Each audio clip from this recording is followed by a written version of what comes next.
ইতিহাসের পাতায় লেখা থাকবে পাকিস্তান ছিল বিশ্বের সবচেয়ে পারমাণবিক শক্তিধর, তবুও গাজার রক্ষার্থে একটি বোমা উড়ে আসেনি। মিশরের বুক চিরে নীলনদ বয়ে গিয়েছে শতাব্দীর পর শতাব্দী, যারা প্রাণ জুগিয়েছে আফ্রিকার মরুভূমিকেও। অথচ পাশেই গাজার শিশুরা তৃষ্ণায় কাঁপতে কাঁপতে মাটিয়ে লুটিয়ে পড়েছিল।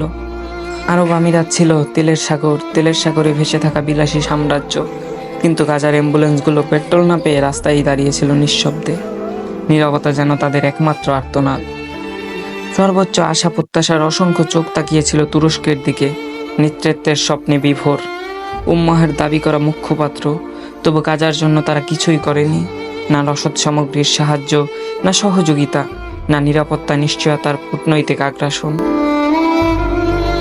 গোটা বিশ্বের মুসলমানদের ছিল 50 লাখ সৈন্য, ছিল ট্যাঙ্ক, ক্ষেপণাস্ত্র, যুদ্ধ বিমান, স্যাটেলাইট কিংবা গোয়েন্দা বাহিনী, ছিল আধুনিক প্রযুক্তি, এমনকি না হাইড্রোজেন পরমাণু বোমা।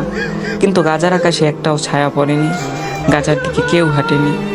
সব কিছু থাকবে ইতিহাসে, গাজার মতোই কাশ্মীর, উরুপুর, রোহিঙ্গা সহ বিভিন্ন প্রান্তে জুলুমাতের অন্ধকারে থাকা মুসলমানদের কথা। তবে সবচেয়ে করুণভাবে লেখা থাকবে, তারা চুপ ছিল, সবাই নীরব ছিল। এ যেন মৃত্যুর চেয়েও ভয়ঙ্কর ছিল সে গভীরতা।